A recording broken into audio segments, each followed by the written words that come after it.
कौन सा कर्म करने से मिलता है किसका जन्म। दोस्तों, कभी कभी हम सोचते हैं कि जो कर्म हम इस जन्म में कर रहे हैं उसका भुगतान अगर इसी जन्म में हो जाए तो अच्छा है। अच्छे कर्म का फल अच्छा हो जाए और बुरे कर्म का फल बुरा। दोस्तों, ये कर्म ही हैं जो हमें खुशी और दुख दे रहे हैं। सनातन धर्म के अनुसार व्यक्ति का मौजूदा जीवन न केवल उसके द्वारा किए जा रहे कर्मों से बनता है, बल्कि उसके पिछले जन्म में किए गए अच्छे बुरे कर्मों का योगदान भी है। अब मैं आपको बता रहा हूँ कि कौन सा कर्म करने से किस योनि में हमें जन्म प्राप्त होता है।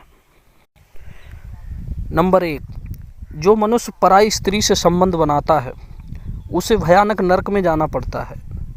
यहाँ उसे कई दंड भोगने पड़ते हैं और इस सब के बाद उसे एक के बाद एक कई जन्म मिलते हैं।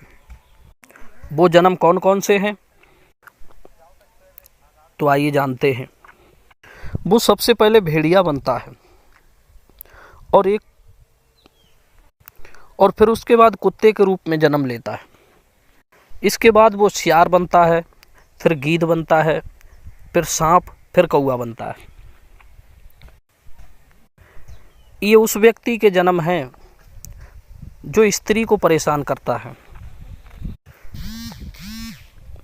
इन सभी जन्मों को भोगने के बाद अंत में वो बगुले का जन्म प्राप्त करता है, जिसे समाप्त करने के पश्चात उसे पुनः मनुष्य योनि प्राप्त होती है।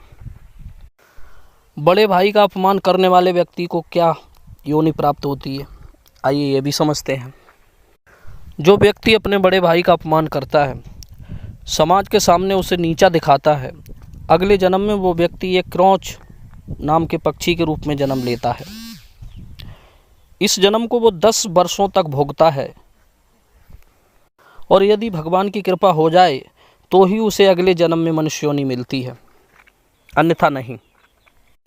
स्वर्ण की चोरी करने वाले को क्या योनि प्राप्त होती है। यदि आप इस जन्म में पाप कर रहे हैं तो इसका भुगतान भी अगले जन्म में करना होगा। महर्षि व्यास के अनुसार स्वर्ण की चोरी करने वाला कीड़े के रूप में जन्म लेता है,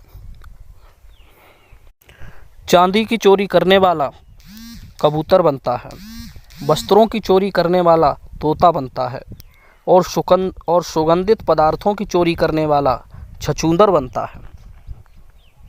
और किसी धारदार हथियार से किसी की हत्या करता है तो उसे गधे की योनि प्राप्त होती है।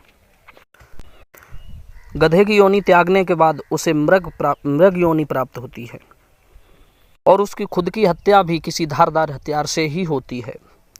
मृग के बाद मछली, कुत्ता, बाघ और अंत में मनुष्य योनि प्राप्त होती है। कौवे की योनि किसको मिलती है। देवताओं और पितरों को संतुष्ट किए बिना मरने वाला व्यक्ति 100 वर्षों तक कौवे की योनि में रहता है। इसलिए कहा जाता है कि श्राद्ध कराते समय कौवे को अवश्य भोजन कराएं ताकि पितृगण संतुष्ट हो जाएं। कौवे के बाद मुर्गा, फिर 1 महीने के लिए सांप की योनि प्राप्त होती है।